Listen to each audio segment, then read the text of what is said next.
Hello everyone, I've been thinking about some ways the Wuthering Waves experience could be improved, and I want to share them with you today.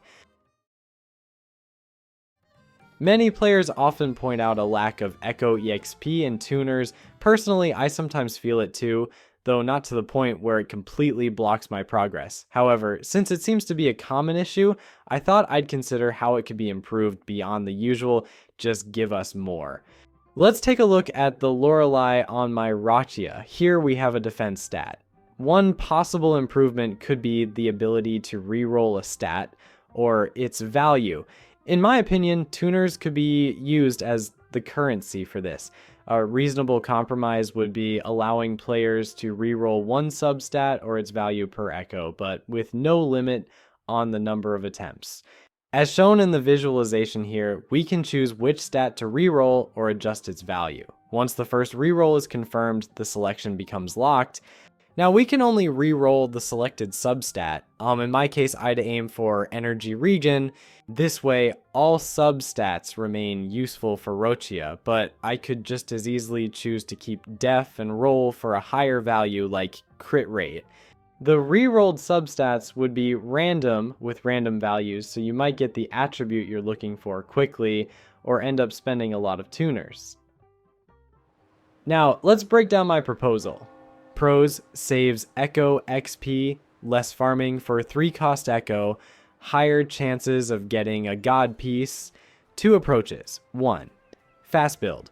If you get either crit rate or crit damage, you know you can reroll for the missing crit variant. 2. Min-max.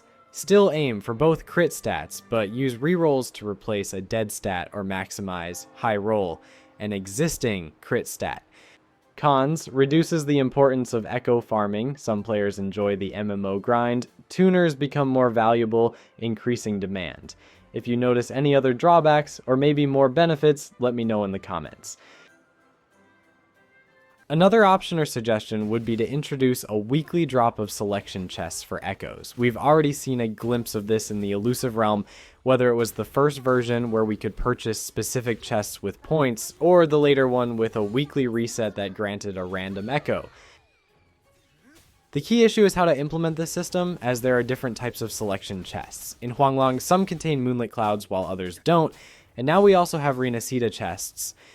One possible solution would be a weekly drop from Tasset fields. If you complete one in Huanglong, you get a chest with echoes from that region. If you do it in Renacita, you receive a chest with Renacita echoes. Another option that comes to mind and would probably satisfy more players is a permanent weekly Elusive Realm, dropping random chests. Another option is to improve the data bank.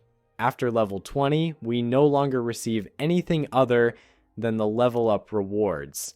However, they could change this by adding a percentage chance for an echo drop with a certain level, for example, from 1 to 5.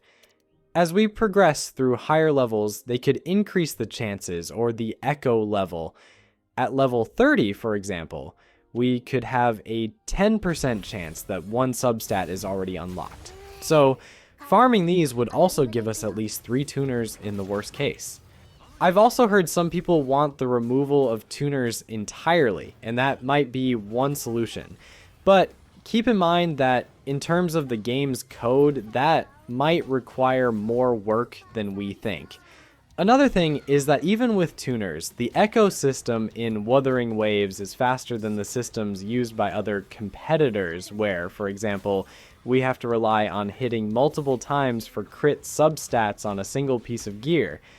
Well, comparing the differences between Wuthering Waves and other gear systems would require a whole separate video. But let's get back to the main point. Did any of my suggestions resonate with you? Maybe you have your own ideas, or do you think making a video about suggestions is a waste of time? Personally, I don't think it is, because as we know, Kuro listens to suggestions. If a lot of people suggest something reasonable and consistent, there's a chance that they'll implement at least some of it to improve our experience in the game. That's all for today. Thanks for watching, and if you enjoyed it, don't forget to leave a like and subscribe. My next video will cover strategies for managing Echo EXP and Tuners, along with examples of how I personally use them. In the meantime, I'm already working on more fun facts in a video about hidden chests. Hope you have a great day, and see you next time.